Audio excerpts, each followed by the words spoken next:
Her father sold her on a Tuesday, in the gravel courtyard of Ashby Hall, before the dust of the Duke's carriage had settled. He did not call it a sale. He called it a generous match. He called it Providence. He called it many things in the polished voice he used for visiting clergymen. But Beatrice Ashby, watching from the window of her sick room on the second floor, knew the shape of a sale when she saw one. She had been keeping her father's ledgers in secret for 2 years. She knew how he spoke when money was owed, and how he spoke when money was being moved. And she knew the difference between the words a man chose for a daughter and the words he chose for a debt. "Bring her down," her father said. Beatrice's maid, Mary, set down the hairbrush and would not meet her eyes. "He has not even come inside," Beatrice said. "Your father wants you on the gravel, miss." "On the gravel?" "In the chair, miss. He says the Duke must see the chair from the window of the carriage. He says it must be the first thing." She let her hands rest on the arms of the chair. The wood was cold under her palms. Her right leg, from the knee down, was still strapped in the brace her cousin's physician had ordered the morning after the riding accident, 2 Octobers ago. The brace she had stopped needing 11 months past, which her father had insisted she continue to wear in company. There were 2 truths about Beatrice Ashby, and only one of them belonged to her family. The truth they used was that she could not walk.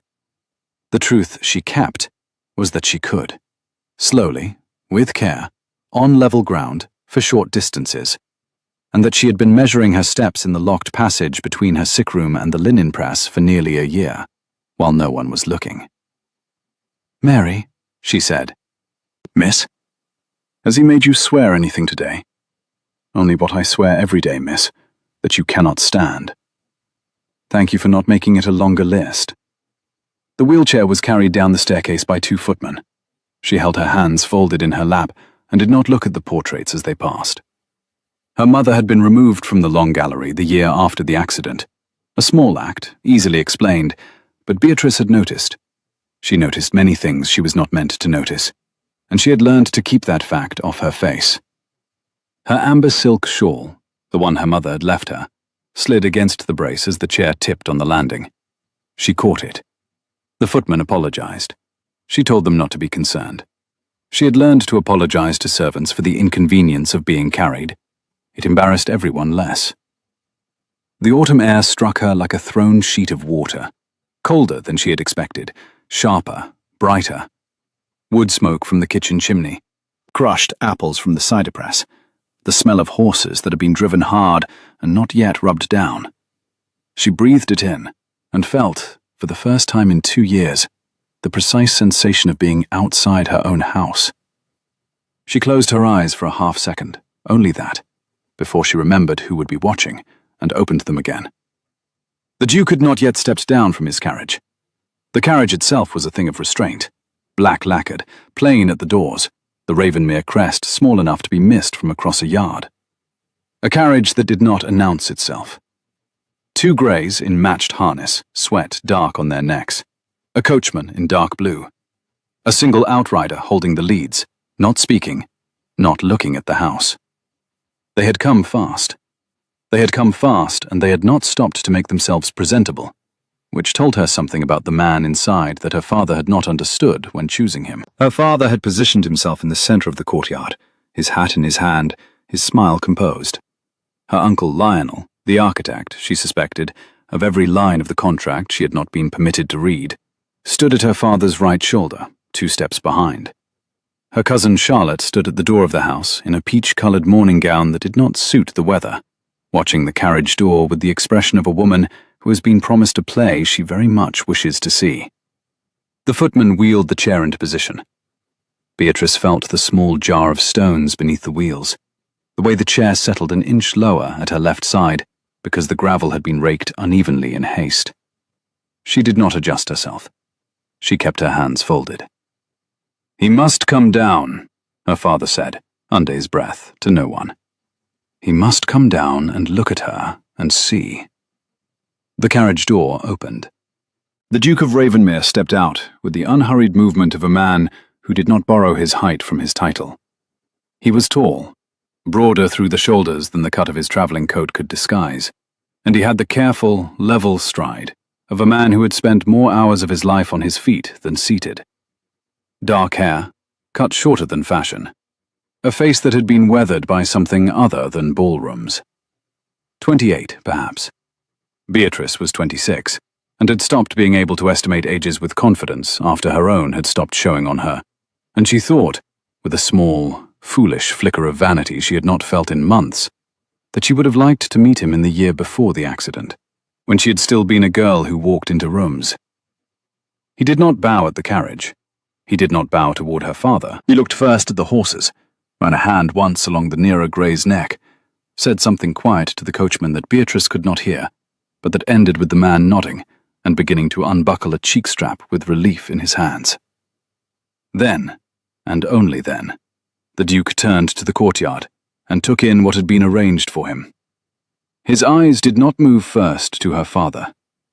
They moved to her. Beatrice held her face composed. It was a face she had practiced in the mirror of her sick room, a face that said, "I am a piece of furniture. Please conduct your business above me." A face she had perfected for visiting solicitors, for the family physician, for the curate. It was the only armor she had, and it had served her well for 2 years. She put it on now, smoothly, and looked back at him over the gravel. The Duke's expression did not change, but something in the way he held his shoulders did. He had been a man arriving at an obligation. He became, in the space of one breath, a man assessing an injury. Not hers. The arrangements. He had seen what she had seen, the chair on the gravel, the window angle, the staging of it, and he had understood, in less time than it would have taken her father to clear his throat, what kind of household he had driven into. "Your Grace," her father said, stepping forward. "Welcome to Ashby Hall." The Duke walked past him. Beatrice's father, mid-bow, blinked at the patch of air the Duke had occupied a moment before, and then lifted his head and watched, as everyone in the courtyard watched. The Duke of Ravenmere crossed the gravel in 7 long strides and stopped directly in front of his bride. He did not speak first. He looked at her, not at the chair, not at the brace, not at the angle of her foot. At her face, full on, the way a man looks at a person to see whether they are still inside the place they have been put. Beatrice felt the look land. It travelled the length of the practiced, furniture-faced composure she had assembled, and went somewhere underneath it that she had not built any defences for.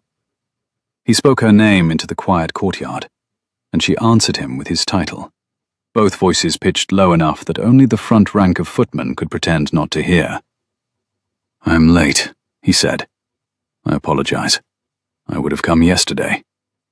"It is a long road from Ravenmere." "Not as long as it has been for you, I suspect." She said nothing to that. There was nothing she could say. He did not appear to need an answer. He looked briefly past her, at the 2 footmen who had wheeled her down and were now waiting to wheel her back. He looked at her Uncle Lionel. He looked at her father. He looked at the window of her cousin Charlotte's room. Then he looked at the chair. "This is your chair," he said. "It is. Has it been with you long?" 2 years. "Your father wrote that you cannot walk." "That is what my father wrote." He held her eyes for a half-second longer than was necessary, and she understood, with the small lurch of a thing she had thought she had killed, that he had heard the precision of the verb she had chosen. He turned then and addressed her father. "I had not realized your daughter was to be presented to me on the gravel." "Your Grace, the chair is heavy. We thought—" "You thought what?" "That the courtyard, in light of your time—" "My time is not so pressing that I cannot enter your house." Her father's mouth opened.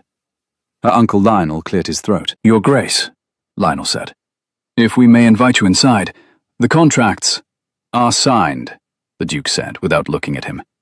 "I signed them in London on Saturday. Your courier delivered the papers Sunday morning.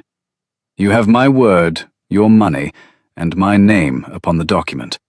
The thing remaining in this courtyard is not a contract. It is a woman in a chair on cold gravel, in October, without a coat."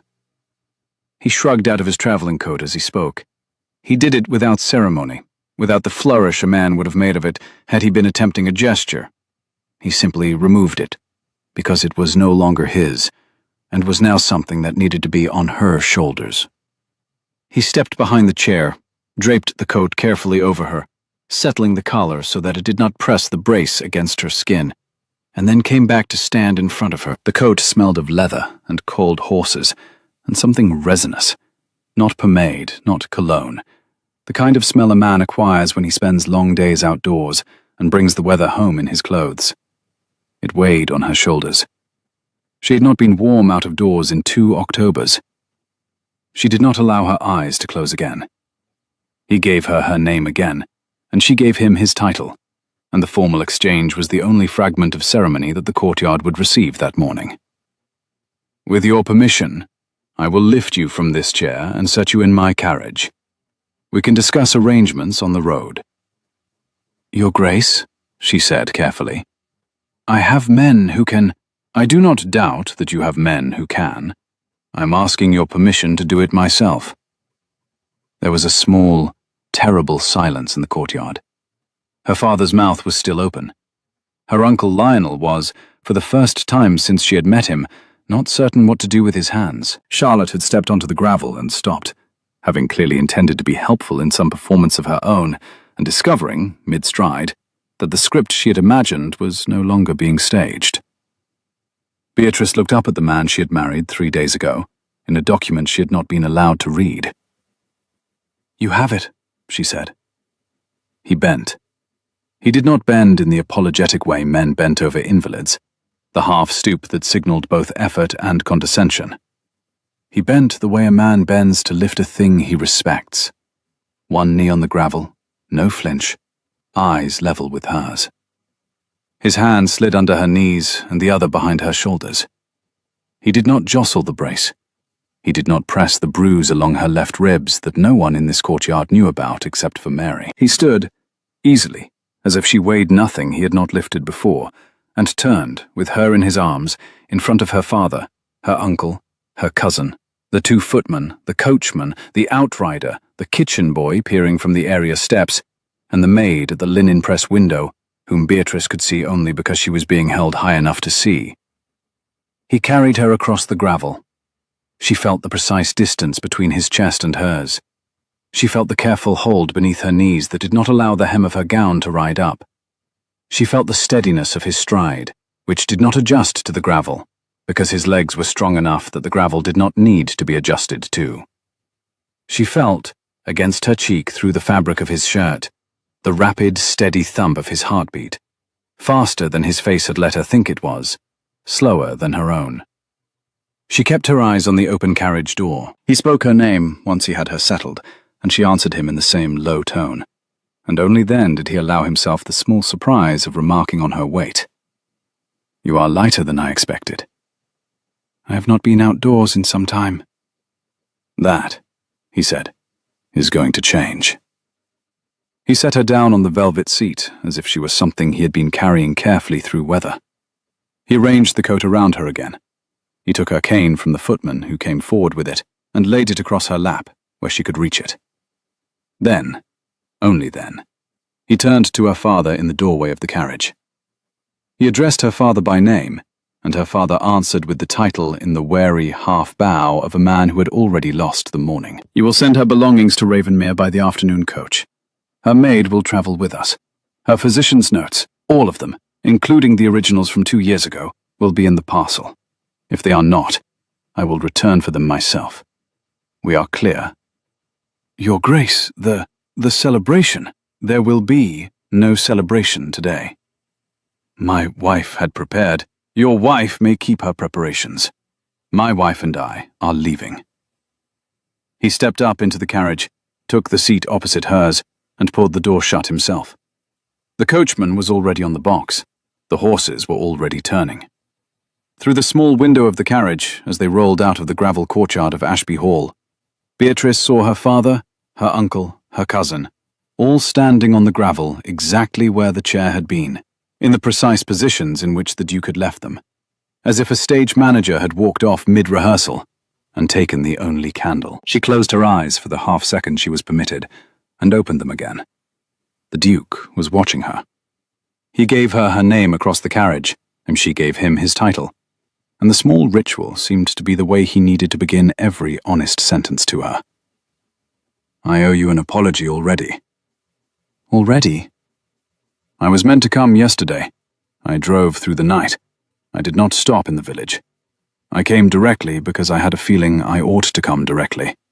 And I find that I was correct. And I find that being correct was not a comfort.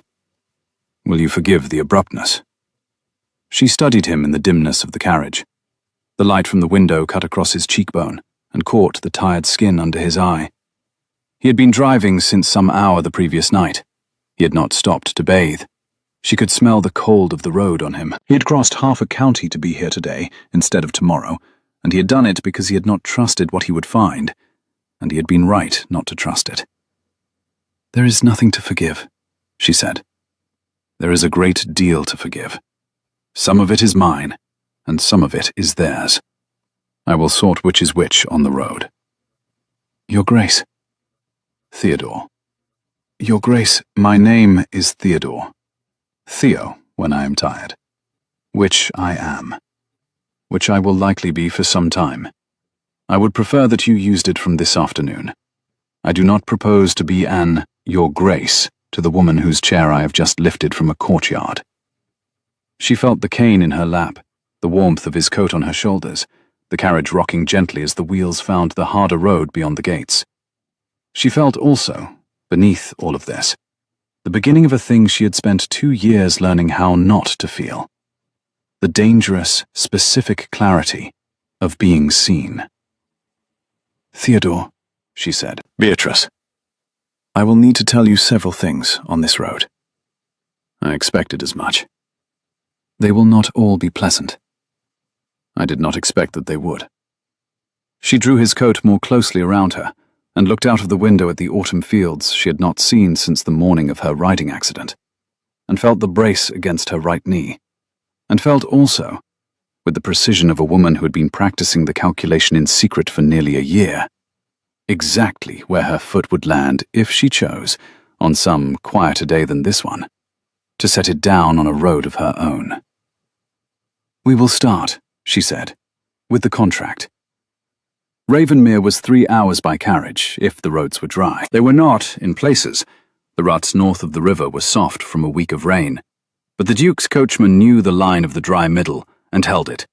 And Beatrice watched the country come at her through the small carriage window, with the disorienting, half-painful pleasure of a person relearning what landscape was.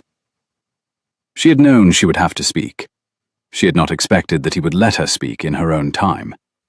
He had, for the first quarter of an hour, asked her practical questions: how she preferred the lap robe, whether the rocking of the carriage hurt the brace, whether she was warm enough in his coat, whether she would prefer the curtain drawn. She had answered each, briefly, accurately. He had taken each answer at face value, made the adjustment, and waited. He had not asked her about the contract. He had not asked her about her father. He had not asked her, as she had braced to be asked, about the accident. He simply sat across from her, with his arms folded in a way that suggested he was waiting the way a man waits at a station for a train known to be running late, and watched the fields go past over her shoulder. It was, she realized after the third quarter hour, a kind of negotiation she had not encountered before. He was offering her silence. He was offering her the choice of when to break it. "My uncle drafted the contract," she said. He did not move. "Lionel." "Yes." "How long ago?" "He began the draft after the accident. I cannot be certain of the date he completed it. I would estimate 16 months ago. He has been holding it since. He needed only to find the correct purchaser." He used that word. Not aloud. The word he used aloud, when speaking of you, was arrangement. What was the price? £12,000, of which 7 was styled as a settlement on me, 3 as a release of an old family debt, and 2 as a finder's fee in everything but name. The release of the debt is a fiction. He looked at her then, Not surprised, not delighted. Very still. Go on. There is no debt. Your late father did not borrow from mine. Your late father did not, so far as my private examination of 3 years of receipts can determine, ever conduct any business with my father at all. The release of debt clause is the instrument by which my Uncle Lionel intends to collect the £3,000 that, by the contract's structure, would be paid to the estate of Ashby Hall. The estate of Ashby Hall is, in practice, my Uncle Lionel. Your father is the estate of Ashby Hall. My father is the named owner of the estate of Ashby Hall. The estate's affairs have been managed by my Uncle Lionel since the year my mother was lost. I was 18. I have observed my uncle's management since I was 19. I have kept ledgers of his management, in cipher, since I was 22. I am 26. She watched the Duke's face for the response she had braced for. The disbelief, the indulgent smile, the careful adjustment of expression, as a man recalibrated who he had married. None of those came. He let his head tip slightly to one side. He looked, briefly, at the window. 22, he said. Yes. 2 years before the accident. Yes. You began keeping ledgers on your uncle 2 years before any reason existed to. I had reason. He did not know I had reason. What was it? She measured him a moment longer. He was waiting again. He was, she was beginning to understand, very practiced at waiting. A maid, she said. Sarah Pell. She had served my mother. After my mother passed, my uncle dismissed her without a character. She came to my window the night before she left. 13, Your Grace, she was 13, and told me where to look in his desk if I ever wanted to know what she had seen. Did you look? I looked. The receipts she described existed. I copied them. I returned the originals before he noticed. I did this every Wednesday afternoon for 4 years, while he believed I was reading novels in the morning room. I am very good at reading novels. I am better at copying receipts. Did Sarah Pell? She is a housekeeper now in Lincolnshire. I've written her a letter every quarter for 6 years. She does not know that I send the letters. They are signed with my mother's name. I send them through Mary's cousin, who works in a coaching inn near her village. I have never spoken her name aloud before this carriage. I would prefer, please, that I had never had to. The Duke did not speak for a long moment. Outside the window, the road climbed a low ridge, and a thin line of late sun broke over the brown of the fields, and a flight of rooks lifted from the hedgerow and turned together against the grey of the sky. He spoke her name, eventually, into the quiet of the carriage. She gave him his. Why did you tell me this in the first hour of our marriage? Because the first hour of our marriage is the hour in which I will be most believed. By the 3rd hour, you will have begun to wonder whether I am a clever woman who has taken advantage of you. By the 3rd week, my Uncle Lionel will have written to you, with the polite and reasonable air for which he is famous in our county, to suggest that I am subject to nervous fancies on account of the accident. By the 3rd month, he will have visited Ravenmere himself, with my father, and told you, sadly, in the careful voice of a man who loves his niece, that I am not always to be relied upon in matters of money. He will offer to manage my settlement on my behalf. You will, by then, half believe him. I would prefer to spend this hour, on this road, telling you the truth about him before he has had the chance to tell you the truth about me. The Duke's eyes had not left her face since she had begun. That is, he said slowly, the most efficient strategic operation I have heard executed on the seat of a carriage. Thank you. I had not anticipated being grateful, today, for marrying a strategist. I had not anticipated today having the use of a husband. He looked at her, really looked at her, not at the brace, not at the chair he had lifted her from, and a small, dry, surprised smile touched the corner of his mouth, and did not become a laugh, because he was, as he had said, tired. He gave her her title. She returned it. He corrected, gently, to his name, and she repeated it back, as a thing one practices by saying. What else? "There is the matter of my walking," she said, and let the sentence hang while he gave her the smallest nod. "I can." He was quiet for the space of a turn of the wheels. "How much?" "Short distances, with care.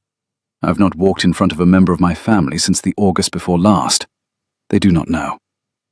He waited a beat, then asked the question that mattered most. "Your physician?"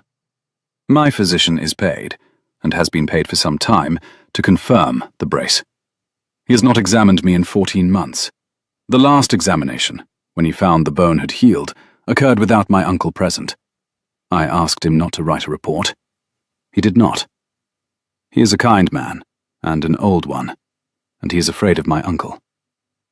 "Why have you not walked in front of them?" "Because the moment they know, my uncle will marry me to the next available creditor before I can manage it. The brace was a fiction. The fiction was protection. I needed the fiction to last until I could engineer a marriage that placed me beyond his reach, in a household large enough that he could not reach me through a back door. I have been managing the engineering for 14 months. He was managing his own arrangement at the same time. He believed his arrangement was the one that would conclude. I believed mine was. I did not, until I saw your carriage in the courtyard, know which of us was correct. Mine was the one that concluded." She inclined her head, the smallest possible acknowledgement, careful as a chess piece set down without a sound. "Were you aware that I was the engineering you had managed?" "No. I knew the shape of the man I needed. I did not know the name. I knew there was a duke in the north whose late father had endowed 3 village schools and 1 hospital, small things, badly publicized, easily missed in the gossip columns. I knew that any son who had not unwound those endowments after his father's death was either negligent or deliberate.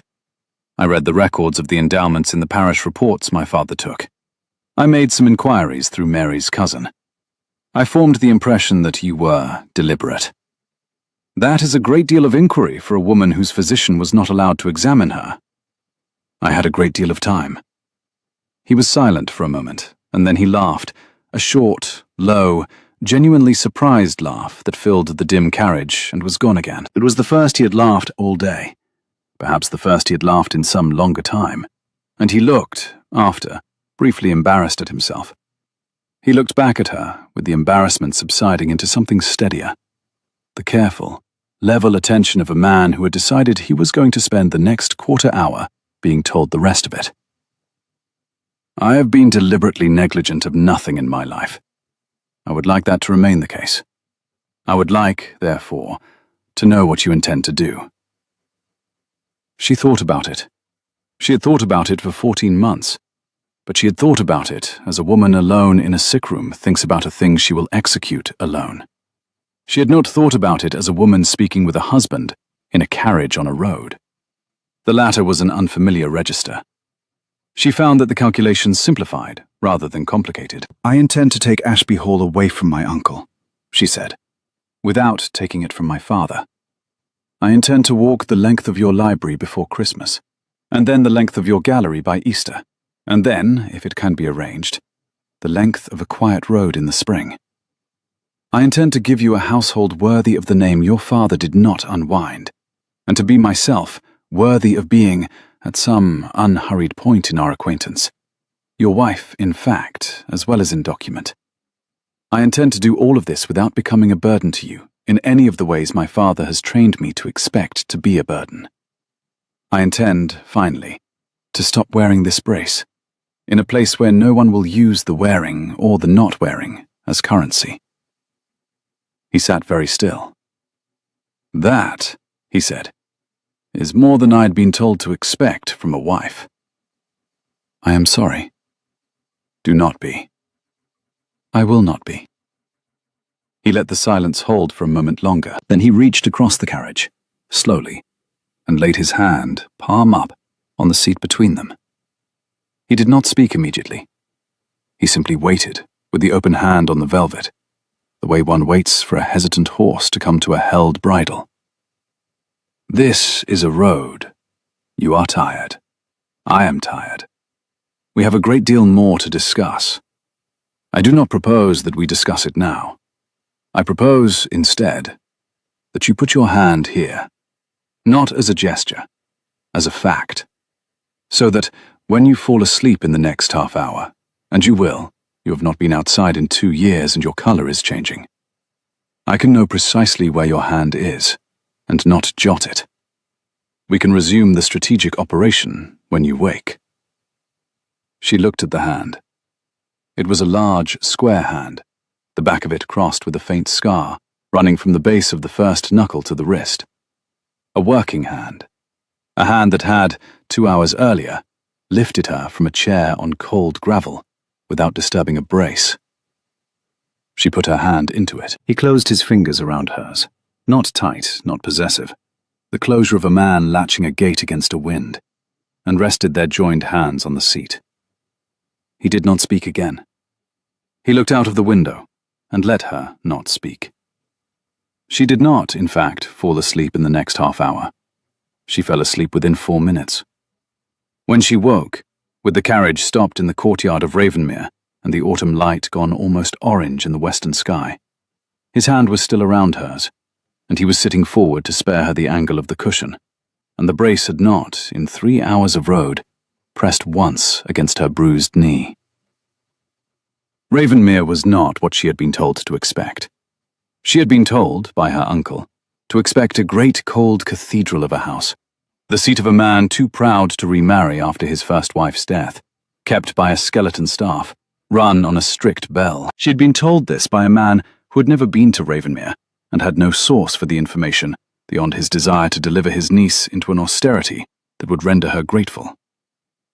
What she saw, when the Duke opened the carriage door and the courtyard came into view, was a long, low, warm-stoned manor with 3 rows of mullioned windows lit from within against the early dusk, smoke from 4 chimneys, 2 dogs of an unimpressive but enthusiastic breed coming around the corner at speed, a housekeeper on the steps with her apron still on from the kitchen, a steward standing 1 step behind, and a small congregation of staff who were attempting, badly, not to crane their necks at the carriage door. "Mrs. Heaver," the Duke said before he stepped down.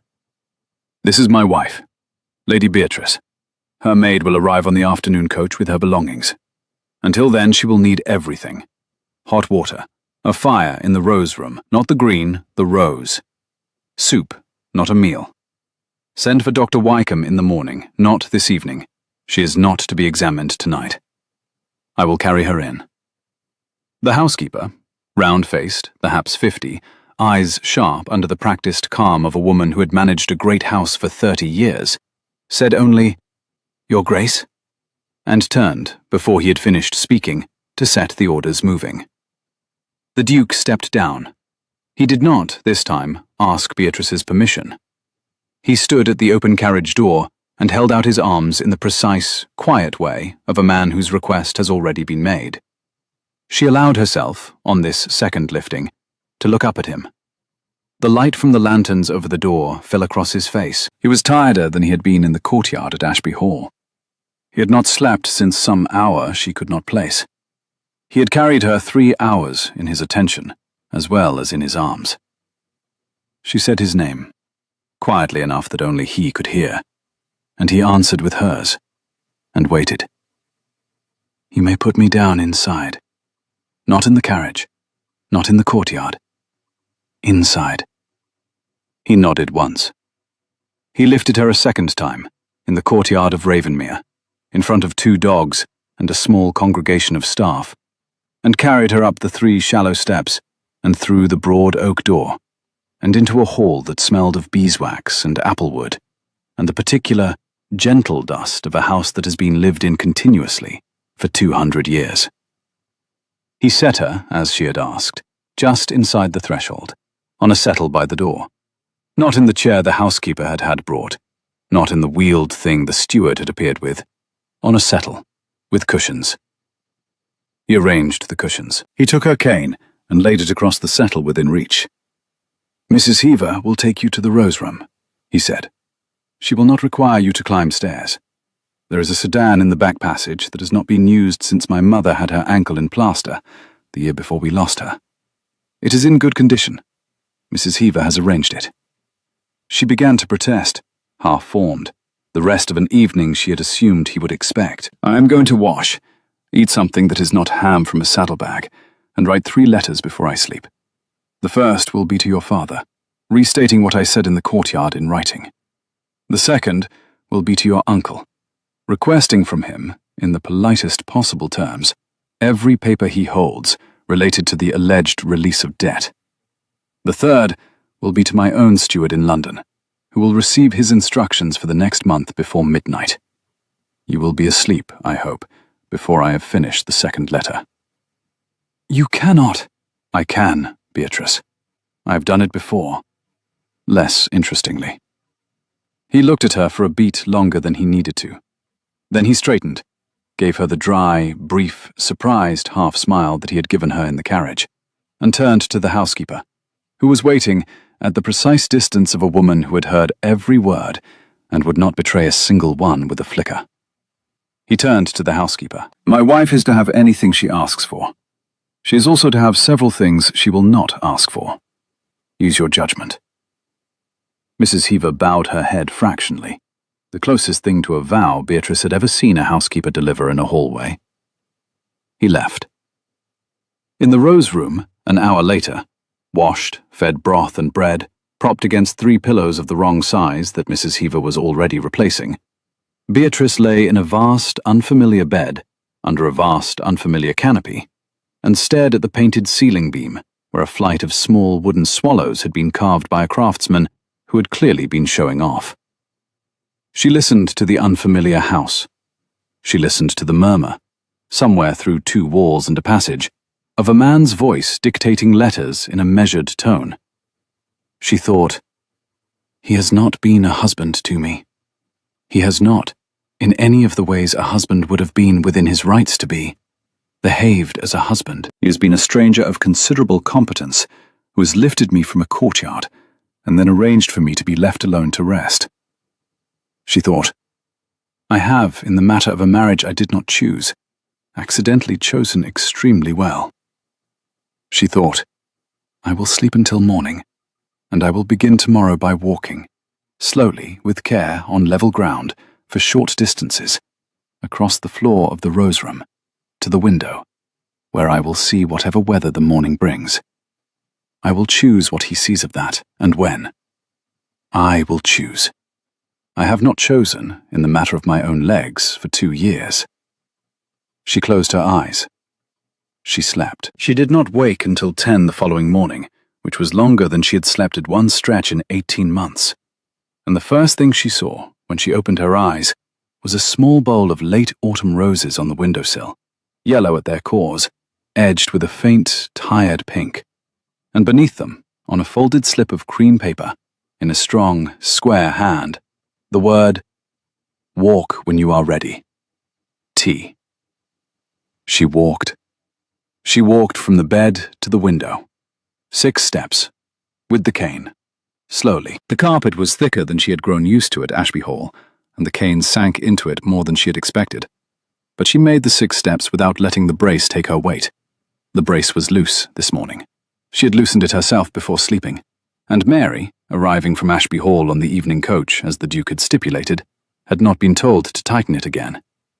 And she stood, when she reached the window, with her free hand braced against the stone of the sill, and her breath coming a little too fast, and looked out at Ravenmere in its second morning of being hers. A garden, frostbitten, walled. A long, low orchard behind it, the last of the apples not yet picked. A drive curving out under elms. A pond she had not seen the night before. A man in an undyed shirt, sleeves rolled to the elbow despite the cold, splitting wood on a stump by the orchard wall. Splitting it badly, she noted, with the precise attention she gave to all things she was not supposed to be observing. He had a steward's posture, but a steward would not be splitting his own wood. He had a duke's height. He had a duke's shoulders. The Duke had, apparently, decided to start his second day at home in his own woodyard, which told her a thing she filed away in the same drawer with the smallness of the Ravenmere crest and the carriage door. He looked up. He saw her in the window. He set the axe down, carefully, into the splitting block, head buried, and lifted his hand once, in acknowledgement, the way a man acknowledges a sail at the horizon. Not a wave, an acknowledgement. She lifted her hand, against the cold stone of the sill, in return. He bent to the axe again. She watched him for 2 full minutes, long enough to confirm that the wood-splitting was indeed terrible, that he was learning a thing he had never had reason to learn, that the steward, observing from the corner of the orchard wall, was twice trying not to laugh. And then she walked, 6 steps back to the bed, sat on its edge, and rang for Mary. "Miss," Mary said, before Beatrice could speak. "I am not to call you Miss any more. Mrs. Heaver has made it very clear." "Your Grace, then?" "Yes, Your Grace. It will take me a week." "Take a week." "Mary, I have a great deal of letter to write today." "Yes, Your Grace." "Bring my desk, please, such as it is. There must be something in this room. I want pens, ink, and the paper that does not have my uncle's crest on the watermark. I do not propose to write a letter on my uncle's paper for the rest of my life." "Yes, Your Grace." She addressed Mary once more by name as the maid reached the door, and Mary turned with the same quiet acknowledgement. "Your cousin at the coaching inn, Mary. The letters to Lincolnshire have been going out under my mother's name. I will write the next one this morning, in my own hand, signed plainly. Will he carry it without asking the question I think he will wish to ask?" "He will carry it, Your Grace. He has been carrying them for 6 years without asking. He will not begin now." "Did you know what was in them?" "I had a feeling, Your Grace. I asked my cousin nothing. He told me less." "Yes, Your Grace." Mary bobbed. Mary went. Beatrice sat in the morning light and watched the Duke, 2 stories below, pretend, for the second time in her acquaintance with him, that he was not a duke. The first week at Ravenmere settled around her in increments she had not, in 2 years of sick-room calculation, learned to anticipate. Her sick-room at Ashby Hall had been a room of subtractions. What she could not do, what she could not be seen attempting, what she must not be observed reading. The Rose Room at Ravenmere added back, by quiet daily increments, the small permissions a person required in order to remember that she was a person.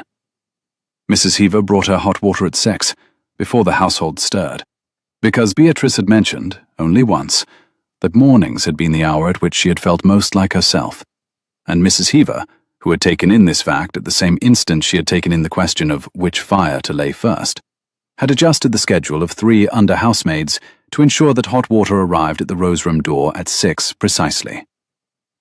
Mary, who had at first been startled by the early summons, was within 4 mornings rising at 5:30 from genuine inclination, and within 7 was the principal beneficiary of a kitchen maid named Annie, who had, with the swift instinct of staff for staff, decided that a lady's maid travelling alone from a sick room required, of all things, the tea poured first. The walls of the Rose Room were papered, Beatrice discovered, in a faded yellow rosebud pattern, the exact shade of a thing slightly forgotten.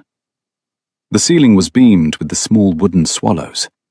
There was a fire grate of black-veined marble, a writing desk with 1 drawer that did not close perfectly, 2 armchairs upholstered in a brown velvet that had been new perhaps 30 years before, and had been maintained by Mrs. Heaver with the careful, unsentimental craft of a housekeeper who did not believe in replacing what could be brushed.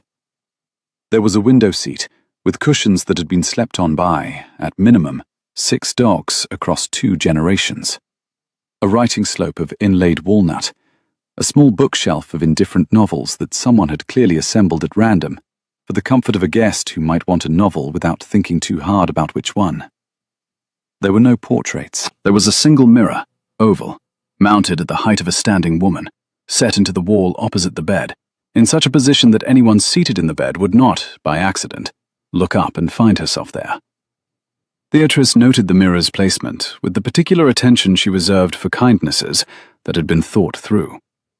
The garden at Ravenmere fell, terrace by walled terrace, from the south side of the house down toward the orchard and the long meadow and the river beyond. There was a kitchen garden of brick, frost-bitten and ordered, with the neat ruined rows of late kale, leeks, and the crowns of asparagus tied in for winter. There was a rose garden, austere in October, a tracery of black canes, and the brown sheaves of the last hips against the wall. There was a small white marble basin, fed by a lead pipe, in which a single water strider had been spending a thoughtful late autumn. There was a low gate of black iron in the orchard wall, through which, Beatrice understood by the second day, the Duke disappeared at unpredictable hours to do unpredictable things in his own wood yard with his own axe, and the patient, indulgent amusement of his groom. Beatrice walked, at first, only inside. She walked from the bed to the window of the rose room, 6 paces, then back. Then, on the third afternoon, from the bed to the door, 11 paces. On the fourth, from the door of the rose room to the door of a small dressing room across the corridor that Mrs. Heaver, with the same uninflected efficiency, had cleared for her use.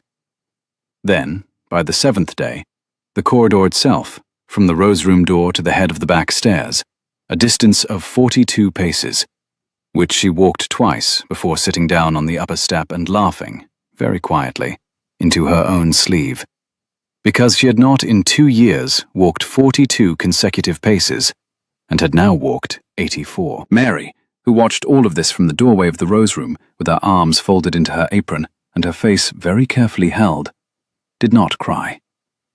She had been ordered by Beatrice on the morning of the second day not to cry. She did not cry. She did, however, on 3 separate occasions in the first week, vanish into the linen press for a quarter of an hour with a piece of mending she did not, in fact, need to attend to, and emerge with her eyes very bright and her chin very firm. And Beatrice did not, with the courtesy due to a maid who had kept a great many secrets for a great many years, ever ask her where she had been. The household at Ravenmere had a rhythm that did not require Beatrice's instruction in order to assemble itself around her. This was, she understood by the end of the first week, a household that had been managed for a long time by a woman who knew how to manage it without consulting a master, because the master, having installed Mrs. Heaver in her position 12 years previously, had then had the sense to leave her to her work. The kitchens ran to the hour. The fires were laid by an underfootman named Edwin, who, at 14, was already so silent that Beatrice did not at first realize a fire had been laid until she saw the new flames. The horses were exercised by the head groom, a thin Yorkshire man called Plum, in the long meadow at 7 and at 4. The dogs, 2 unimpressive lurchers named, with the Duke's particular brand of unceremonious accuracy, Mr. and Sir, circulated through the house and the yards and the orchards in long, optimistic patrols, and were so consistently, gently rebuffed at the door of the rose room by Mary, that they took, by the 5th day, to lying outside it in the corridor as a matter of established right. Beatrice's belongings arrived from Ashby Hall on the afternoon coach, as the Duke had stipulated, and then continued to arrive, in smaller parcels, for the next several days, in a steady trickle that Beatrice eventually understood to be the result of Mary's cousin, the coaching innkeeper, having taken it upon himself to send on, with each subsequent coach, anything he believed Beatrice had been unjustly deprived of. There was, in this manner, a small green leather book she had not opened in 3 years, a glove that did not match anything else, 2 combs of horn she had been certain her uncle had thrown away the morning after the accident, and 1 slim, cloth-bound volume of a poet she had read aloud to her mother on the last summer of her mother's life, which arrived on the 7th day with no note, and which Beatrice held against her chest in the rose room for 1 long, uninterrupted minute, before placing it, deliberately, on the small bookshelf at her bedside, between an indifferent novel and another. The Duke, throughout the first week, conducted himself with the careful attention of a man who had decided that his presence in a room was a question to be answered by the room's occupant, and not by him. He breakfasted alone at 8, at the long table in the great breakfast room, until the morning of the 4th day, when Beatrice walked, on her own legs, with the cane, slowly down the back stairs, and presented herself at the door of the small breakfast room. She had not asked permission. She had not informed Mrs. Heaver. She had decided, in the rose room at 7:30, that the small breakfast room was where her place would now be set, and walked to it.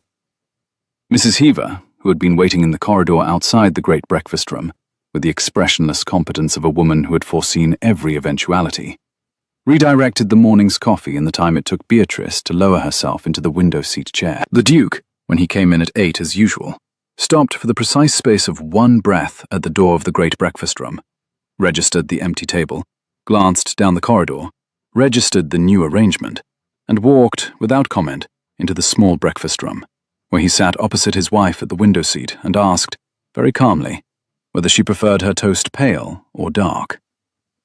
She preferred it dark. He had it dark. He drank his coffee. She drank hers. They did not, in the first morning of breakfast together, discuss anything of consequence. They discussed the colour of the water strider in the marble basin, which the Duke had also noticed.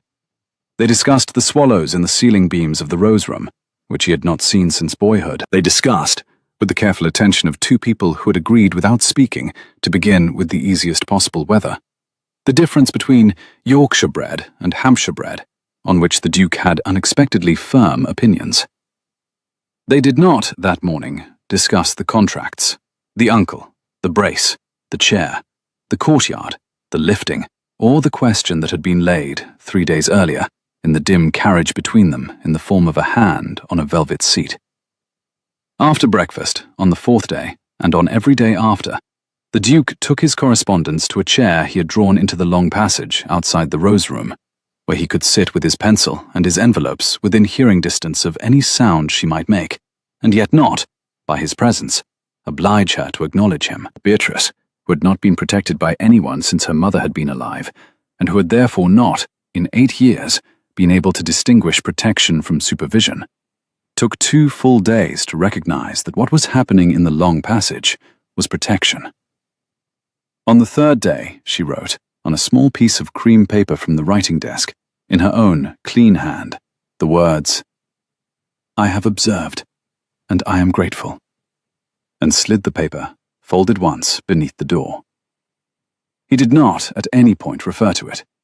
He did, 2 mornings later, draw the chair closer to the door of the rose room and shift his pencil work by half an hour later, and bring with him a second cup of coffee that he set on the floor by the door, where Beatrice, having walked to the door in the manner that had become her secret morning practice, discovered it, still warm. She drank the coffee. She put the cup back on the floor. She heard, from the chair on the other side of the door, a single, small, dry exhalation that was, in its way, the closest thing to a laugh she had so far heard from the man she had married. She slept that night with the small green leather book beside her on the pillow, and in the morning she walked to the small breakfast room without the cane. By the end of the 2nd week, she was reading the Ravenmere ledgers. She had not asked. The Duke had not, in any morning conversation, suggested that she should. But on the 8th day, when Mrs. Heaver passed through the small breakfast room with a folded letter from London for the Duke's attention, Beatrice glanced, with the trained, unhurried economy of a woman who had been reading her father's correspondence over his shoulder for 7 years, at the seal, and observed, in the half-second before Mrs. Heaver set the letter down, a discrepancy in the handwriting of the address. The London steward had written the direction. A second hand had written the second line. The second hand was an unfamiliar one. The second hand was, in 3 small details, the hook of the letter G, the pressure on the downstroke of the first letter, the specific ink, the precise hand of a Mr. Gristwood, whose 17 letters of correspondence with her Uncle Lionel were, at that moment, copied and folded into the small green leather book beside the indifferent novels in the rose room.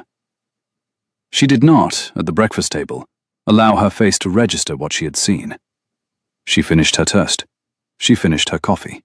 She thanked Mrs. Heaver for the cake. She returned, on her own legs, with the cane, to the rose room, and she sat in the writing desk chair and wrote 2 paragraphs, in her own clean hand, that she did not show to her husband for another 6 days, in which she set down, for the first time in language that was not cipher, the precise outline of what she now knew about the relationship between her uncle's London man of business and the people her husband paid to do work in London on his behalf. She locked the paragraphs in the writing desk drawer that did not close perfectly, and she set the small green leather book on top of them, and she walked, slowly, with the cane, down to the small library on the ground floor, where the Duke had said, on the 2nd morning, that she was welcome at any hour to read whatever she found. She found, in the small library, a great deal more than novels. She found, on the long shelf above the fireplace, 3 identical leather-bound ledger volumes, marked in gilt with the years of the past 3 accounting periods of the Ravenmere estate. She found, on the lower shelf beneath, a 4th volume, marked with the current year, half completed in a careful clerical hand. She found, in the desk drawer of the small library, a sheaf of unopened letters that had clearly been set aside by the Duke on the evening of his return from Ashby Hall, and not, in the hurry of the past week, returned to.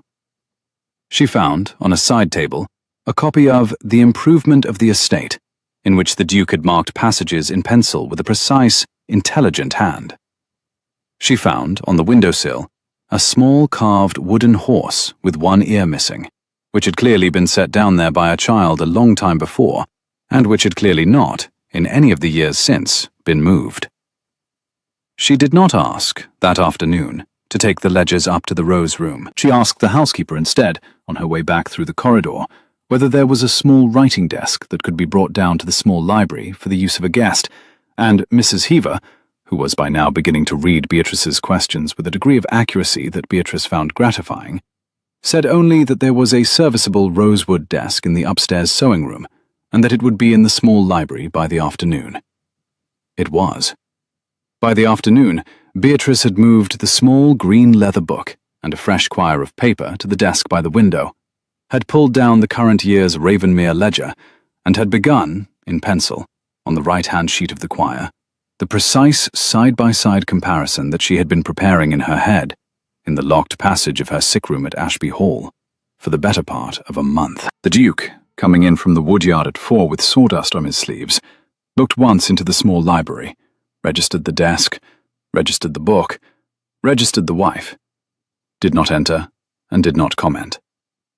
He went up to his dressing room, washed, came down for tea, and asked Beatrice, over the bread and butter at the window seat of the small breakfast room, whether she would object to him reading by the fire of the small library that evening, from 7 until 9:30, because he had been postponing for 2 weeks the matter of his own correspondence, and could no longer reasonably postpone it. She did not object. He read by the fire of the small library that evening, from 7 until 9:30. She worked at the rosewood desk by the window. Neither of them, at any point, looked across the room at the other, and neither of them, at any point, was unaware for a single minute of the precise position of the other in the room. In the second week, she began to walk after dark. Mrs. Heaver, who had observed the morning practice with the same uninflected attention she gave to fire-laying, had had a small lamp set in the long passage, on a side table, that burned at a low wick from sundown until midnight. Beatrice, who had been used, at Ashby Hall, to walking the locked passage between the sick room and the linen press only when the household was certainly asleep, found that Ravenmere's late lamp permitted her, between 9:30 and 11, the long quiet practice she had not in 2 years had room for. She walked from the Rose Room to the head of the back stairs and back.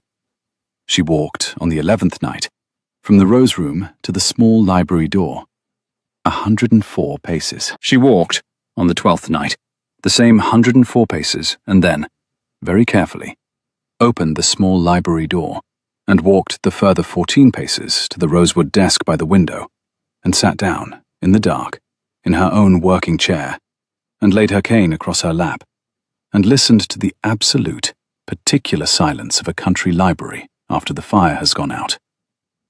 She heard, at exactly 11, a single soft step in the corridor outside, and a small exhalation she had heard once before through a door, and the unhurried sound of a man who had decided, on the evidence of an empty Rose Room, to confirm by his own hearing that his wife had walked to the small library, and not, by accident, fallen on the back stairs. She did not call out. He did not enter. The step retreated. The corridor lamp burned on. She sat for another quarter of an hour at the rosewood desk, in the dark, and then walked, on her own legs, with the cane, the 118 paces back to the Rose Room, where she discovered a fresh shawl folded on the bed that had not been there at sundown. By the end of the second week, she had completed, in her own clean hand, a 13-page parallel of the Ravenmere ledgers with the 17 letters from her uncle's man of business, and she had identified, with the precision of a woman who had been waiting for 14 months to identify it, the exact accounting clause that connected the two. She did not, that night, show the parallel to her husband. She locked it, with the small green leather book, in the drawer of the rosewood desk that did not close perfectly, and she sat on the surface of the desk where Mrs. Heaver's morning lamp would light it for the housemaid who came at 6, the small carved wooden horse with one ear missing, which she had taken down from the windowsill of the small library and brought up in her shawl pocket, for reasons she did not, at 11:30, attempt to articulate even to herself. She slept very well. The 3rd week of her marriage, on a Wednesday, her uncle Lionel wrote. The letter arrived on the salver in the breakfast room at 9:12. Beatrice was already at the table. She had by then walked unaided from the rose room to the small breakfast room every morning for 9 days, with the cane and a little more confidence each morning, and Mrs. Heaver had taken to setting her place at the window seat, where the sun came in over the orchard at exactly that hour, and the Duke, who never breakfasted later than 8, had taken to breakfasting at 9 instead, because he had found that he preferred his coffee in the company of his wife. He saw the letter on the salver. He looked at the seal. He named the sender across the toast, and she repeated the word back to him with the smallest possessive shift, claiming the man and the letter alike. Would you prefer that I open it? I would prefer that I open it, in your hearing, after the toast. Mrs. Heaver, the Duke said. Toast, please, not in haste. The toast came, unhurried. It was buttered slowly. Beatrice took her time over it. The Duke took his over the coffee. Neither of them looked at the letter on the salver, which lay between them with the small gold weight of a stone dropped into a pond they had been allowing to settle for 9 days. When the toast was finished, Beatrice picked up the letter, broke the seal, and read it twice. Once at the speed at which she would have read it the day she met her husband, and once at the speed she had developed since. She passed it across the table. The Duke read it once. He says you have been seen walking. He says he has been informed by a person he trusts that I have been seen walking unaided in the gardens of Ravenmere on 3 separate occasions. He suggests, with a great show of concern, that this is most surprising. He suggests that, in light of my long history of nervous fancies after the accident, he would consider it a kindness if he might be permitted to send our family physician to examine me at his earliest convenience. He suggests that, should the examination confirm what he has been told, the matter of my settlement and the release of debt clause might benefit from a small renegotiation, conducted in a friendly spirit, between the families. He is asking to revise the contract. He is asking to extort. The friendly spirit is a courtesy, the extortion is the intention. Who informed him? It is irrelevant. He has eyes in every house in this county that has ever taken my father's port. He will have a footman at Ravenmere by Christmas if I do not act before. The Duke set the letter on the table, smoothed it once with the side of his hand, a careful, considering smoothing, not an angry one, and lifted his eyes to her over his coffee cup. He spoke her given name into the morning quiet of the breakfast room, and she answered him with his, and the small private exchange settled between them like a turned page. What is your move? She sat back in the window seat and looked out at the garden. The frost had finally cleared from the lawn. A robin was at the rosemary by the wall. The orchard beyond was bare, except for a few late apples on the high branches, beyond the reach of the ladders. I will write to him, she said, and invite him to dinner. He waited. At Ravenmere, she said, on a date of my choosing, with my father, with Charlotte, with the Hartleys, the Penroses, and Mr. Bramwell the magistrate. 6 persons besides ourselves. A small county dinner, wholly proper, wholly public. I will provide him with the opportunity to ask me, in front of company he respects, what he has asked you in private. I will provide him with the opportunity, also, to refuse to ask. He will refuse to ask. I will then, in the course of the evening, walk, slowly, with the cane, with care, from the drawing room to the dining room, and from the dining room back, across the length of 2 rooms my staff will have arranged for the precise distance I can manage. I will then, after the ladies have withdrawn, return, alone, with Mr. Bramwell as our witness, to the small library where, in advance of the dinner, you would have caused my private ledgers, copied in cipher, kept since I was 22, transcribed in clear during the past 3 weeks at Ravenmere, to be laid out on the long table. Mr. Bramwell will be invited to read. I will be invited to translate. My uncle will be invited to explain. He will not be able to. The Hartleys, the Penroses, and my father will be in the next room, and the doors will be open. That, said the Duke, is a county dinner. I have had 3 weeks to plan it. You have had 18 months. That is also true. He looked at her, really looked, in the way he had begun to look at her over coffee in the mornings, which was a way she had not previously associated with men over breakfast, and lifted the cup carefully to his lips.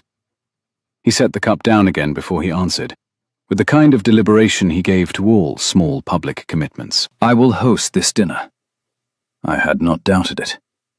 I will host this dinner on one condition, which is that you walk from the drawing room to the dining room on my arm. Not because you require the arm, because I would like, at some point in this engineering, to be in the engineering. I have been, for 3 weeks, an admiring observer. You have been, she said, more than that. On your arm, then? On your arm.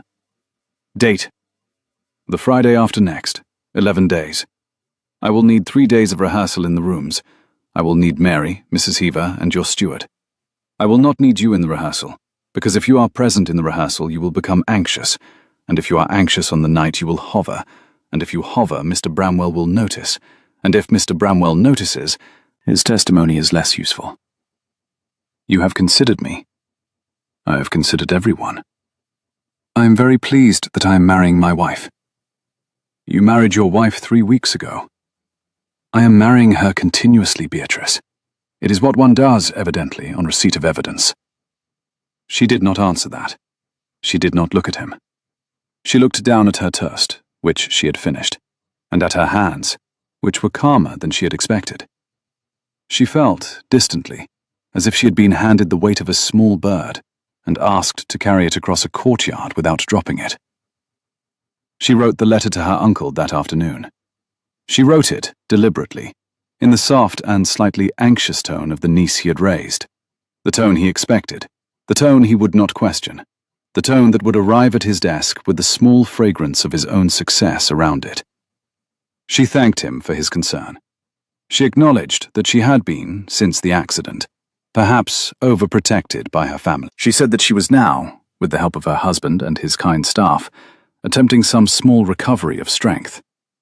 She said that she would be very grateful if her uncle could come to Ravenmere, bringing her father and Charlotte, of course, for a quiet country dinner on the Friday after next. She said that the Hartleys had, very kindly, accepted, that the Penroses had also, that Mr. Bramwell, an old friend of her husband's family, would be present, and that she hoped, after dinner, to take her uncle into the small library, in private, where there were certain ledger pages of her late mother's that she felt she ought, at last, to share with him. She used her late mother's name in the closing. She signed it, very carefully, with her own. The Duke read the letter over her shoulder. That, he said, is the most impolite letter I have ever read. Thank you. Your uncle will not see one rude word in it. He is not the reader for whom I wrote it. For whom did you write it?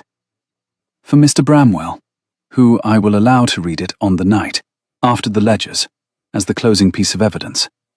He will recognize the courtesy. He will understand, when he reads it, that I knew, in advance, what I was inviting my uncle to. He spoke her name, and she gave him his, and the brief exchange was, as had become their habit, a request and an answer, compressed into a single courteous beat. I will help you to the post.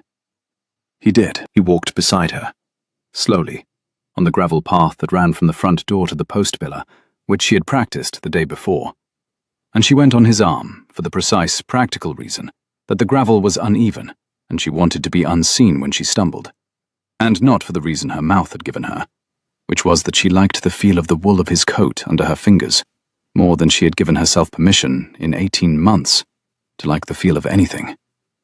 She put the letter in the post pillar herself. She walked back without using the arm. He did not comment on the difference. The week before the dinner became, at Ravenmere, a small and quiet operation conducted with the concentration of a campaign. Mrs. Heaver rehearsed the placement of every candelabrum. The steward measured the precise distance in steps from the drawing-room hearth to the dining-room sideboard, and reported back to Beatrice that the distance was 31 paces by his stride. Beatrice's stride, she informed him with the dry precision she had perfected over toast, was 3/4 of his. She required, therefore, 41 paces, a number she considered agreeable and would not permit anyone to alter. Mary practiced the unstrapping of the brace beneath the surface of the heavy tablecloth in the drawing-room. Practiced, in fact, the unstrapping with one hand while pouring tea with the other, which Beatrice had insisted upon, and which Mary had laughed at for the first 2 attempts, and then performed flawlessly on the third. Cook practiced the courses, 5 only, simple, country, no display, with a particular attention to the soup, which would arrive, by Beatrice's instruction, at the precise moment her uncle would be most expecting cleverness on a plate. The Duke, throughout all this, did very little. He announced on the first morning of the rehearsals, decided to take his correspondence to the woodyard. He read his letters at the splitting block, on a stool that had been brought out for him by an indulgent groom. He answered them in pencil on the back of envelopes. He came in for dinner with sawdust on his cuffs, smelling of orchard and oil, and Beatrice, watching him from the doorway of the small library, noted on each occasion that the man learning to split wood was learning to split wood very poorly, and that he was learning it, all the same, with the patient attention of a man who had decided that whatever he was practicing in the woodyard was not, in fact, the splitting. On the 4th morning of rehearsals, halfway between the drawing-room and the dining-room, on the long stretch of polished oak floor between, she stopped. Mrs. Heaver, with her count clicker, said, 23 paces, Your Grace. Yes. Are you well? Quite well, Mrs. Heaver. Should we resume from 23? Mrs. Heaver, would you ask my husband to come into the long passage? Your Grace. Mrs. Heaver went. Beatrice stood, with the cane, on the precise central plank of the long passage, and watched the autumn light come through the high windows in long, pale bars, and thought about the calculation she had been performing in private since the morning she had walked to the window of the rose room, and decided, having performed it once more in the past minute, that it was correct. He came. He had sawdust on his sleeve. He was wiping pencil from his palm with a handkerchief. She gave him her name, and he gave her his, and answered the unspoken summons with a single, steady syllable. I would like to walk back from 23 to 1, in your company, without Mrs. Heaver, without Mary, without rehearsal. He asked whether she meant on his arm. She answered no, and when he asked, more quietly, whether she meant beside him, she said yes, beside him. At what distance? At the distance, she said, of a wife. He did not speak. He set the handkerchief on the windowsill. He folded his hands behind his back, to make sure, she understood, that he would not reach for her unless she asked, and stepped exactly to her left, at the distance, indeed, of a wife. She walked. 23 paces, slowly, with the cane, on the polished floor of the long passage in the autumn light. He kept beside her, slightly slower than his natural pace, slightly faster than hers, matching neither, matching her. He did not speak. He did not breathe loudly. He did not adjust himself when she swayed, briefly, at the 8th pace. He simply continued at the precise distance he had taken, until she steadied, which she did, with the cane, in 3 breaths. At pace 1, by the drawing-room threshold, she stopped. She looked at him in the autumn light from the high window, and gave him his name.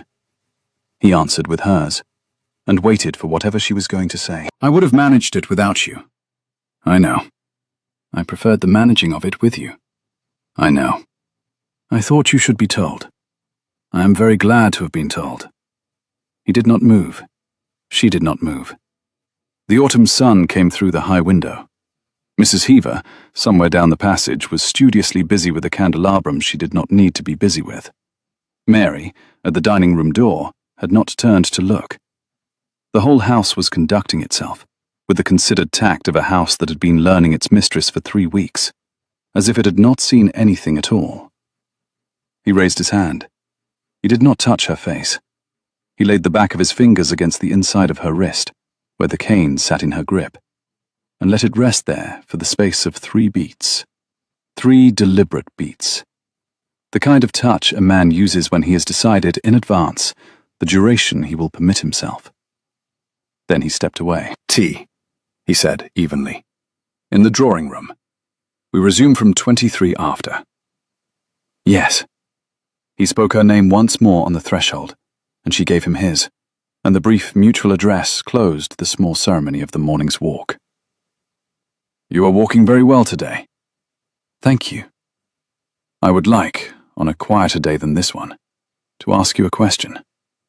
"Ask it now." "I will ask it on the quieter day." "I will answer it on either day." He did not respond to that.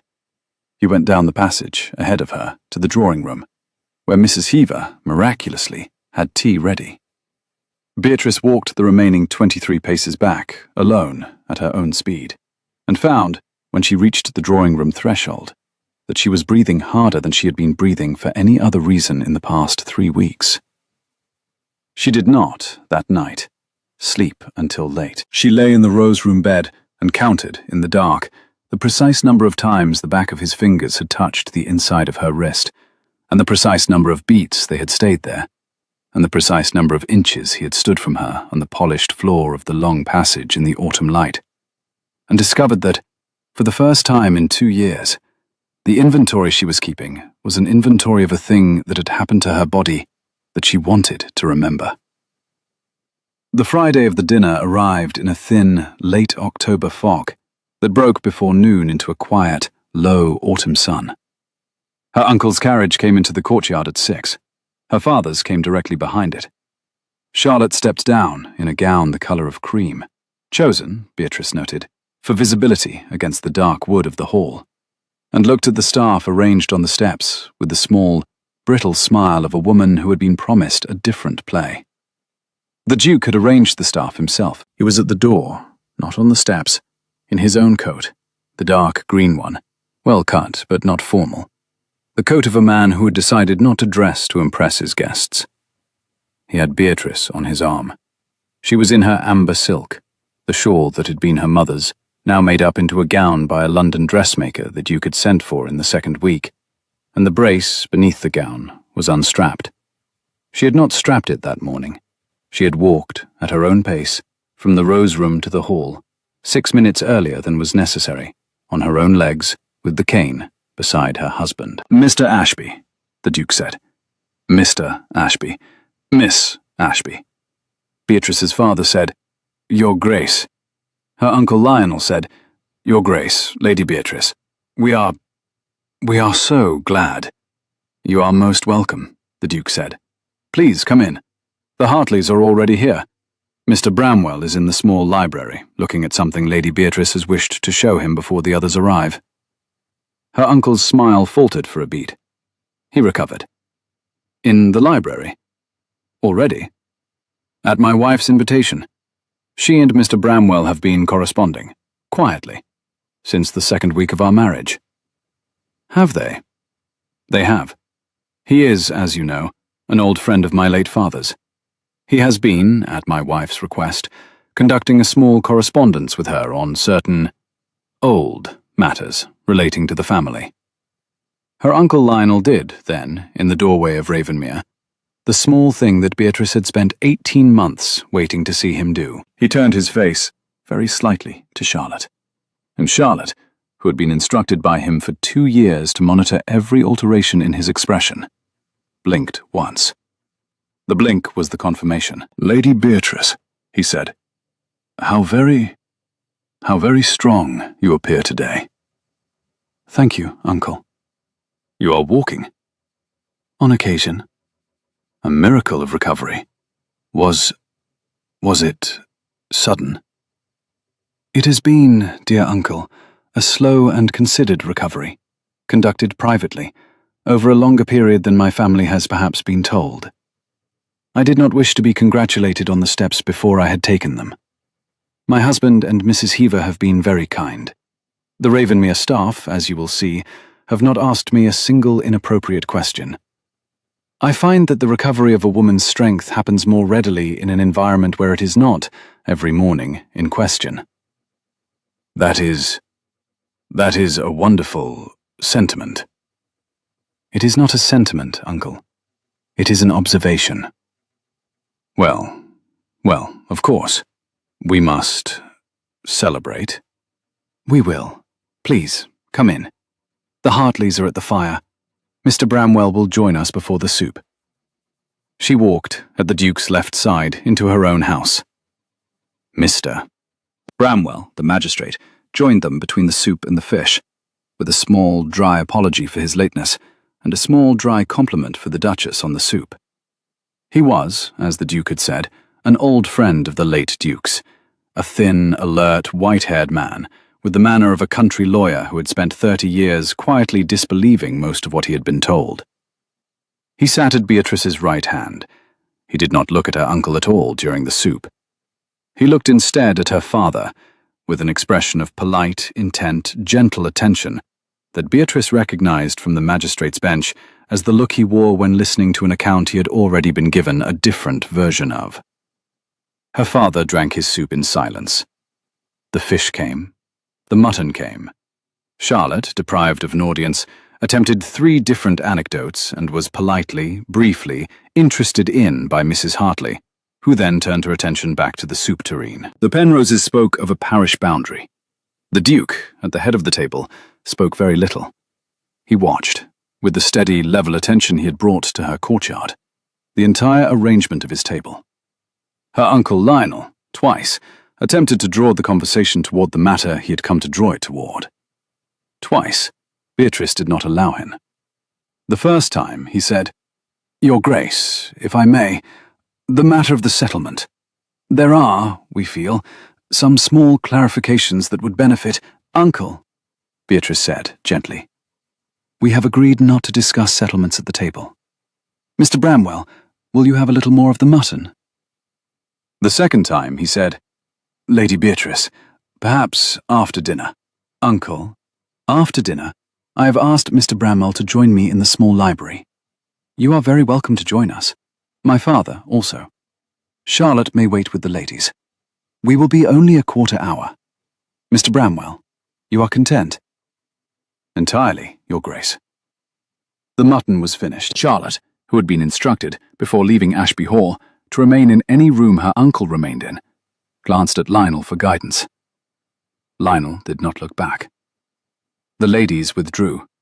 The Hartleys and the Penroses, who had been told, in advance by the Duke, exactly what was going to be conducted in the small library after dinner, withdrew also, to the drawing-room, where they would read and listen, with the open doors, in the considered manner of a county audience.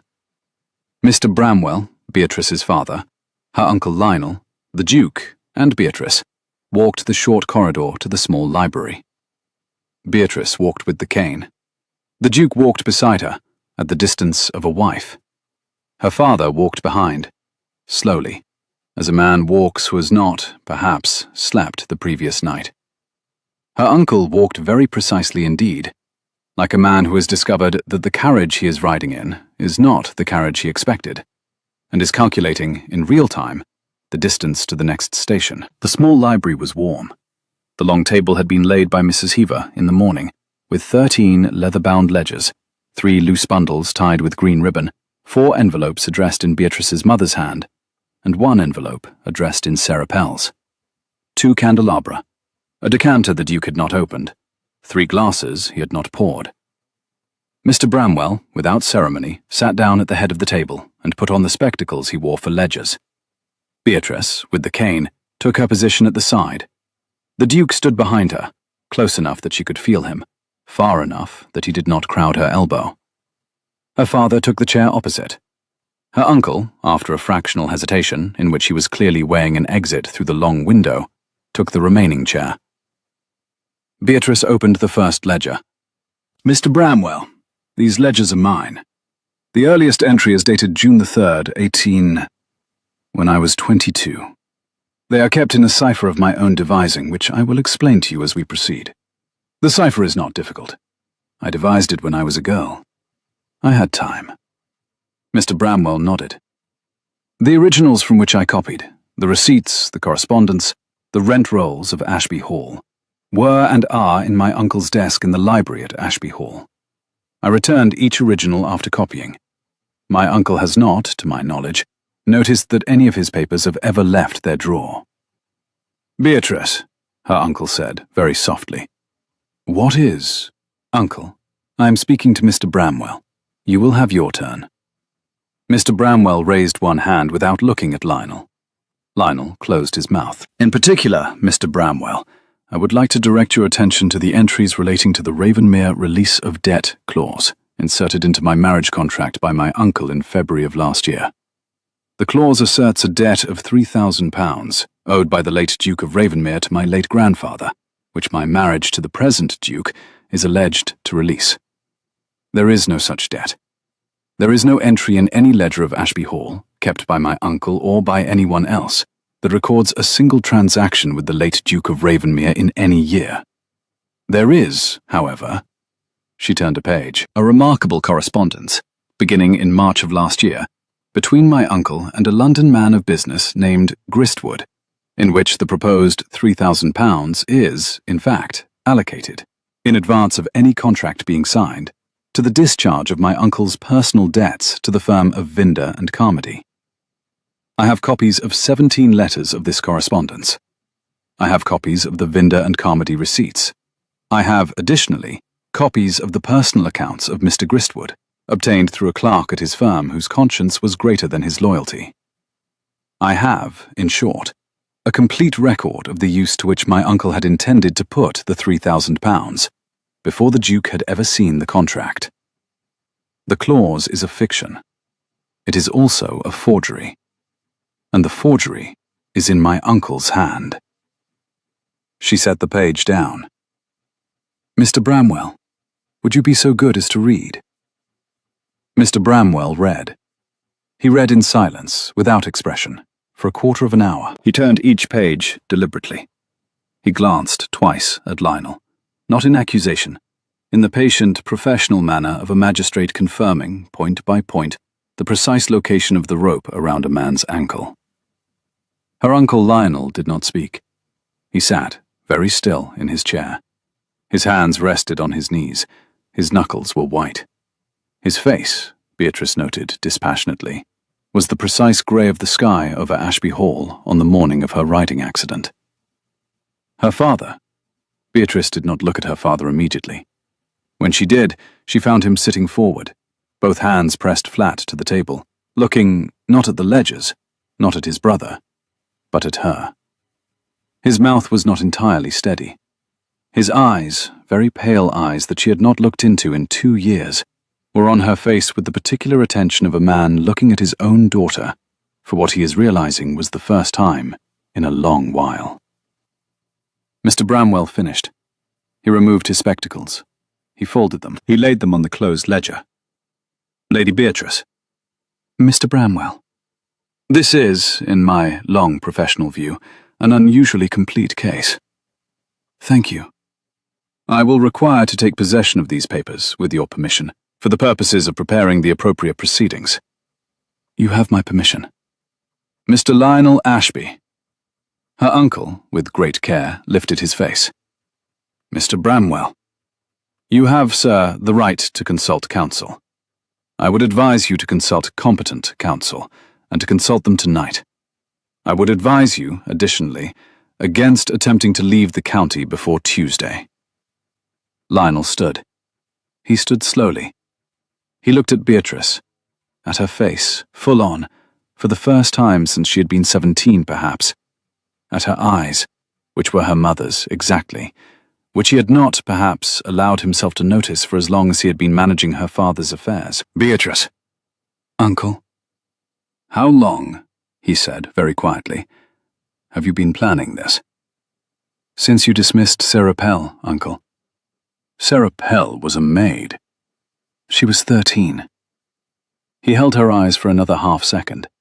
He bowed, a precise drawing-room bow, the bow he had made to her every Sunday morning for 16 years, and walked, without the cane he did not own, out of the library, through the corridor, past the door of the drawing-room where Mrs. Hartley, Mrs. Penrose, and Charlotte sat in a small attentive silence, out of the front door, and into the courtyard, where his coachman, who had been forewarned by Mrs. Heaver of the unlikely possibility, was already turning the horses. Mr. Bramwell let him go. "He will not run, Mr. Bramwell said evenly to the Duke. "He will go home, drink his way through 3 bottles, and present himself at my office on Tuesday morning at 9. I have known him since he was a boy. The bow was the surrender. He does not surrender twice." "You are very certain, Mr. Bramwell." "I am, Your Grace. It is one of the small advantages of having lived in this county longer than most." He gathered the papers. He bowed to Beatrice. "Lady Beatrice." "Mr. Bramwell." "I will call upon you on Wednesday with a cup of tea. The proceedings will be uncontested. The release of debt clause will be struck. The £3,000 will, in due course, return to Ravenmere. I will arrange the redirection of the 7,000 of your settlement, with your permission, into a trust solely under your name. You have my permission. I will leave you now to your father." He went. Her father had not stood. He sat, still, with both hands on the table, looking at her. The Duke, at her shoulder, said, very quietly, "I will be in the corridor, Beatrice." "Stay, please." "In the corridor. If you call, I will come. I will not be in the room." He set his hand briefly against the small of her back, the first deliberate touch he had given her in front of another person, and went out, leaving the door open by an inch, and, in the corridor outside, sat down on a chair he must have had the steward place there, and did not, by any sound, intrude. Her father, after a very long silence, said. Her father said her name across the long table, and she answered him with the title she had given no one else at Ashby Hall in many months. "How much did you know?" "Everything, father." "Since when?" "Since I was 22. Some of it earlier, some of it after the accident. The accident in particular." He looked then sharply at her. "The accident. Father, Beatrice.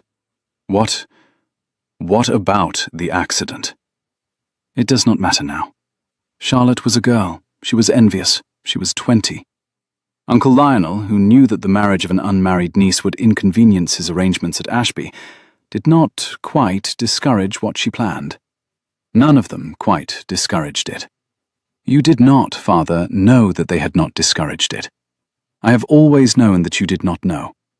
I have not, perhaps, given you, in 2 years, sufficient credit for not knowing. Beatrice, I cannot, father, give you that credit aloud at this table. Not tonight. Not, perhaps, this year. But you should know that I have always known, in the quiet of my own ledgering, the shape of what you were and were not aware of. You were, in the matter of the chair on the gravel, deceived as much as I was." Her father put his face in his hands. He sat that way for some time. Beatrice did not go to him. She did not, also, leave him. She sat at the long library table, with the cane across her knees, and watched her father grieve a thing he had failed to be in time to prevent. When, after some minutes, he lifted his face, she said very calmly, "Father." "Beatrice." "You will live henceforth at Ashby Hall, on a quarterly allowance from my settlement, paid by my husband's solicitor in London. The household will be managed by a steward of Mr. Bramwell's choosing, with whom you will not interfere. Charlotte will be removed, with the settlement, to my mother's family in Norfolk. You will not write to her without my permission. You will, twice a year, in the spring and at Michaelmas, dine at Ravenmere. You will, on those evenings, behave as a father. We will, in the course of years, perhaps, return to something of what we were when my mother was alive. We may not. I am not, this evening, prepared to promise you that we will. I am prepared to promise that we will not, henceforth, be enemies. Her father, very quietly, said, Yes. You will not, ever, sell another daughter. There are no other daughters, Beatrice. Then this conversation is closed. He stood. He came, slowly, around the table. He stopped a polite distance from her chair, no closer than the Duke had taken in the long passage, and he looked, again, at her face. Beatrice. Father. Your mother would have been. I know, Father. Are you well? I am very well. And the man, the Duke, he is what he appeared to be in the courtyard, Father. There is no second face. He has been, in the matter of his own marriage, every single day since the courtyard, the man who lifted me from the chair. Her father did not answer that. He turned, slowly, and walked to the door of the small library, and stopped there. He looked back at her once. Good night, Beatrice. Good night, Father. He went out, past the Duke in the corridor, who stood when he came, past the open door of the drawing room, where the ladies, by some small miracle of Mrs. Heaver's choreography, had begun discussing wallpaper, out of the house. Beatrice heard, a moment later, the wheels of his carriage on the gravel. The Duke came back into the small library. He closed the door behind him. He came to the chair her father had sat in, drew it out, sat down across from her at the long table, and looked at her over the lamps. He spoke her name across the lamplight. She gave him his, and when he murmured, "My wife," she answered him again, with the only word she could give him in such a room. His own. It is 23 minutes past 10. Yes. We have, technically, the rest of an evening with the Hartleys, the Penroses, and Mr. Bramwell, who has taken the ledgers and gone. Yes. I propose, he said, that we send Mrs. Heaver out with our most charming apologies, which she will deliver perfectly because she has, in fact, been waiting for the cue, and that I take you, on my arm, to the Rose Room. I will go no further than your door. I will sit in the corridor. If you call, I will come. I will not be in the room. That is what you said in the corridor an hour ago. It remains correct. She let his name fall, soft, between them. He gave her hers, and waited. Walk me to the Rose Room. He stood. He came around the table. He held out his hand. She did not take his hand. She set the cane down, carefully, on the table beside the lamps. She stood, slowly, on her own legs. She walked, with no cane and no arm, across the 4 paces of the small library to where her husband stood with his hand still extended. She stopped, exactly at the distance that had been, 3 weeks earlier, the distance of a wife. She gave him his name. He returned hers, very quietly, as if naming were itself the question being asked. I would like to ask the question now. The question I said I would ask on the quieter day. That one. Beatrice. The day is not quieter. It is the quietest day there is going to be for some time. I would prefer to ask it in this one rather than wait for a quieter one that may not arrive. He looked at her face, at her hands, at her legs which were not, this evening, supported by any wood, and he did not speak immediately. When he did, it was in the careful, level voice he had used in the carriage on the road from Ashby Hall. He spoke her name first, the way a man speaks a word he has been holding in his mouth since the road. I love you. I know. You have known for some time. Since the 3rd morning, the yellow roses. That obvious. that careful. He smiled. The small, dry, surprised smile she had now seen perhaps 20 times, each in a slightly different shape, and laid the back of his fingers, very gently, against the inside of her wrist where the cane had, 20 minutes earlier, sat in her grip. "I love you, Theodore." "You do not have to. I am not saying it because you said it. I'm saying it because, since I have been rehearsing the dinner, I have not stopped.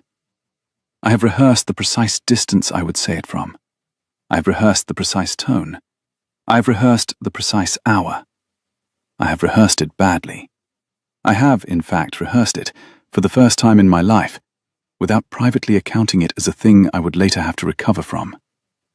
I am saying it now, because the rehearsal is over." He did not, this time, smile. He did not need to. His face, the face that had been arriving at an obligation in her courtyard and had become, mid-stride, a man assessing an injury, became, in the small library at Ravenmere, by the lamps, a man who has been told a thing he had not let himself plan for. He laid his other hand gently against the side of her face. He did not bring her toward him. He let her come, on her own legs, to him. She came. She kissed her husband, slowly, carefully, with the cane on the table behind her, on her own feet, in front of no one but the lamps and a row of leather-bound ledgers, and did not, in the kiss, for a single half-second, count anything.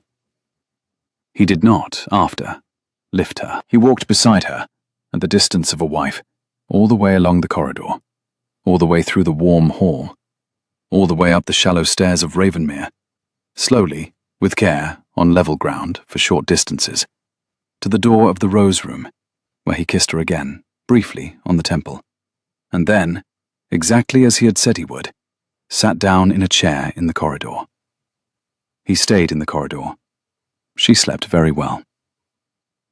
6 months after the dinner, on a morning in late April, when the orchard at Ravenmere was full of the small white blossom of the apple trees, and the dogs were chasing one another in long, ridiculous loops between the rosemary and the wall, Beatrice walked the length of the orchard wall, on her own legs, without the cane, and, at the far end, where the gate opened onto the long meadow that ran down to the river, found her husband splitting wood at a stump that was beginning, after a winter's practice, to be split in something approaching the proper manner. He set the axe into the block when he saw her coming. He spoke her name, in a voice careful with the thing he was registering. She gave him his. "You are at the orchard wall." "I am." "Without the cane." "For the orchard wall, today. I have it in the Rose Room. I will have it back this afternoon if I am tired. I am not, yet, tired." He looked at her face, at her hands, at her legs, and the small, dry, surprised smile that he had given her in the carriage, in the long passage, in the small library by the lamps, came into his face, unchanged in shape, and changed entirely in meaning. The way a thing one has carried for a very long time changes when one finally sets it down. He looked back at her, at the cane she was not carrying, and used the address he had reserved, since the small library, for a small and particular use. "I would like to lift you." "From the orchard wall?" "To the steps. Not because you require the lifting. I would like the practice." "You have not lost the practice." "I would like, all the same, to be in the carrying. We have been, lately, conducting a great deal of our marriage on our own legs." She laughed. A real laugh. The laugh she had not laughed in front of any member of her family in 2 years. The laugh she had been laughing for 6 months over coffee at the breakfast room window. And she set her hand lightly against his arm. "On my permission, Theodore." "On your permission." "You have it." He bent. He bent, this time, the way a man bends in his own garden in late April to a thing he respects. One knee, briefly, in the orchard grass. His hand under her knees, his other behind her shoulders. He stood easily and turned, with her in his arms, in the precise mid-morning sun, in front of 2 unimpressive dogs, an indulgent groom, a steward who was openly laughing this time, and the autumn courtyard staff, who had become, by April, the spring courtyard staff, and who were watching from every window in the orchard side of the house, without troubling, today, to pretend that they were not. He carried her back across the orchard to the house. He carried her up the 3 shallow steps and through the broad oak door, exactly, except that he was not wearing a travelling coat, and exactly, except that she was not wearing a brace beneath her gown, and exactly, except that the woman in his arms was the woman she had been told, 2 Octobers earlier, she could not become. He set her down inside, on the settle by the door, the same settle with the same cushions that Mrs. Heaver had arranged for her on the night she had first come to Ravenmere, and laid her cane across the settle within reach. He set her down with the same care, and met her eyes the way he had in the orchard. Tea? In the breakfast room, the window seat. It will be drawn up for you. It will be drawn up by you, please. It is your wife you have just carried. Yes. On my arm to the breakfast room, Theodore. On your arm. She rose. She set her hand lightly upon his arm. She walked with him slowly on her own legs, with the cane against her gown, across the warm hall, into the breakfast room, where Mrs. Heaver, having seen, of course, from the far window, had already poured the coffee, and where the late April sun, coming in through the orchard window over the precise place at the table that had, for 6 months, been hers, fell on the back of her hand where it rested on her husband's sleeve. She sat. He sat. Mrs. Heaver, with the tact of a woman who had been Mrs. Heaver for 30 years, withdrew. The dogs, somewhere in the corridor, were attempting to come into the room and being intercepted, with small, dry instruction, by the steward. He spoke her name across the table, as if to confirm that the breakfast room was, in fact, the breakfast room. I will pour. Please. He poured. The coffee steamed in the cup. He set the cup, carefully, in front of her, the way a man sets a thing he has been carrying through weather, and sat back, with his own cup in his hands, and did not, for a moment, drink. You are watching me, she said. I am. To what end? To the end, he said, of remembering that this is what a Tuesday is. It is a Friday, Theodore. It is, in any case, the day on which my wife walked the length of the orchard wall, on her own legs, in late April, without a cane, and then permitted me to lift her, and then drank her coffee in the window seat. And I would like, if you do not mind, to remember it, regardless of which day it is technically. She did not mind. She lifted her cup. She drank her coffee, slowly, looking out at the orchard wall, which she had walked the length of, on her own legs, in late April, without a cane, in front of her husband, and his unimpressive dogs, and his indulgent groom, and his housekeeper of 30 years, in the precise sunlight, in the precise spring, in the precise life she had calculated, in the locked passage of her sick room at Ashby Hall, 18 months before, would, on a quieter day than this one, eventually arrive. It had arrived. She drank the coffee. It was, she discovered, very good coffee. If you have ever been carried, by anyone, in any way, when you had begun to believe that being carried was the same as being diminished, and discovered, in the carrying, that it was not, I should very much like to read your account of it in the comments below. If you are new to this fire, my name is Adrian, and I tell stories of stubborn women and patient men in the Regency manner. Subscribe if you would like another by the next firelight. Good night.